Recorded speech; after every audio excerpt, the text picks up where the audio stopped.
Mentafakur. Asal kata tafakur berasal dari suku kata fakara dan fik yang berarti mempergunakan akal dalam suatu, dan bisa juga berasal dari kata fakara atau afkara dan tafakara yang memiliki arti yaitu berpikir atau memikirkan. Jadi dapat dikatakan bahwa tafakur adalah memikirkan dan merenungkan dengan sesungguh-sungguh akan kebebasan Allah Subhanahu wa taala.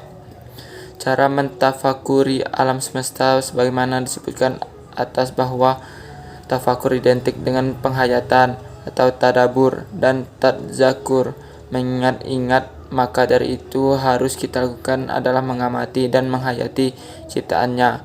Kita bisa belajar dari alam tentang Allah. Kita bisa merenungi kebesaran Allah dengan mengamati ciptaannya. B. Mentadaburi. Imam Ibnu Qayyim menukilkan tidak ada satu hal pun yang lebih bermanfaat bagi hati ini selain dari membaca Al-Quran. Dengan tadabur dan tafakur, tadabur inilah yang akan mewariskan rasa cinta, kerinduan, takut, harap, inabah, tawakal, reda, berserah diri, syukur, sabar, dan segala hal lain yang menghidupkan hati dan membawanya menuju kesempurnaan. Semua ayat di dalam Al-Quran wajib ditadaburi agar ia mendarah daging dalam jiwa kita dan dapat kita laksanakan perintah dan petunjuk Allah Subhanahu wa taala secara tajaliyat.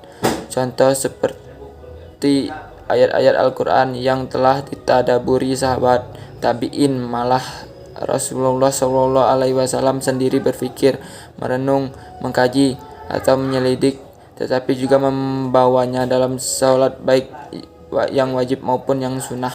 Baiklah, di sini saya akan menjelaskan tentang C. Mengelola alam dengan bijak.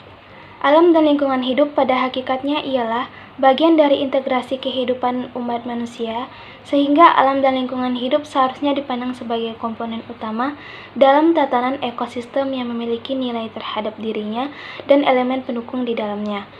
Kesatuan dalam integrasi tersebut mengakibatkan pada pola perilaku umat manusia yang berpengaruh terhadap alam dan lingkungan hidup. Perilaku yang bersifat positif tentunya dapat berdampak pada bentuk kelestarian alam dan lingkungan hidup, sedangkan perilaku negatif dikatakan sebagai penyebab utama yang berpengaruh pada kerusakan alam dan lingkungan hidup. Ajaran yang terkandung dalam Islam sejatinya tidak hanya mengatur tentang kedudukan umat manusia semata di muka bumi, melainkan juga berfungsi pada keseluruhan arketipe yang tinggal dan berada di alam lingkungan hidup. Adapun yang harus kita perhatikan dalam mengelola dan menjaga alam. Yang pertama, membersihkan lingkungan setiap hari. Yang kedua, tidak merusak tanaman sekitar. Yang ketiga, tidak membuang bahan kimia di aliran sungai. Yang keempat, menanam kembali hutan yang gundul. Yang kelima, melakukan tebang pilih. Yang keenam, mencari ikan dengan cara tradisional. Yang ketujuh, menanam pohon di pinggiran jalan kota. Dan yang terakhir, membuat teras siring di daerah pegunungan. B. Fenomena kerusakan alam. Kerusakan alam terjadi karena ekosistem yang sudah tidak seimbang lagi, menjadikan lingkungan banyak dirusak yang membuat lingkungan sudah tidak ramah lagi. Berbagai kerusakan sering terjadi karena ulah manusia itu sendiri. Ada beberapa fenomena dan dampak yang terjadi pada kerusakan alam tersebut, diantaranya. Yang pertama, banjir. Dampak kerusakan alam akibat banjir dikarenakan ulah tangan manusia yang kurang peduli terhadap lingkungan. Banjir bukan hanya menyebabkan terendamnya suatu tempat saja, tapi juga merenggakan nyawa seseorang akibat aliran arus air yang deras. Banjir disebabkan oleh sampah yang menumpuk di sungai yang mengakibatkan aliran sungai tidak lancar. Yang kedua, tanah longsor. Bencana ini sering menimbulkan korban jiwa karena banyak pemukiman yang tertimpa batu-batuan dari lereng atau bukit. Bencana ini juga dikarenakan dampak kerusakan alam oleh manusia. Adanya penebangan pohon liar tanpa adanya reboisasi menjadikan adanya erosi.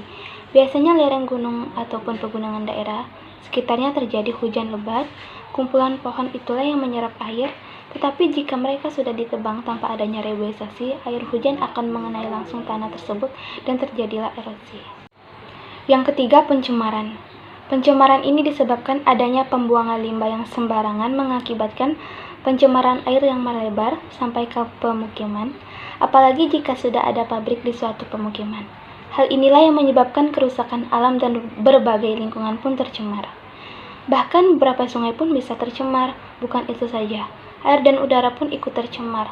Dampak dari pencemaran ini juga bisa mempengaruhi kesehatan manusia yang berada di daerah tersebut. Beberapa perilaku manusia yang dapat merusak alam diantaranya adalah membuang sampah sembarangan, membuang sampah yang tidak dapat diurai, membuat polusi udara dari kendaraan, menggunakan air secara berlebihan, penebangan pohon secara liar, membakar hutan, dan masih banyak lainnya. Beberapa perilaku manusia yang bisa kita teladani atau kita contoh untuk memperbaiki atau melestarikan alam diantaranya adalah tidak membuang sampah sembarangan, mengelompokkan sampah berdasarkan jenisnya, melakukan penebangan pohon dengan sistem tebang pilih, tidak membuang limbah ke sungai, menanam hutan yang gundul atau reboisasi, mengurangi kegunaan plastik yang tidak dapat diurai.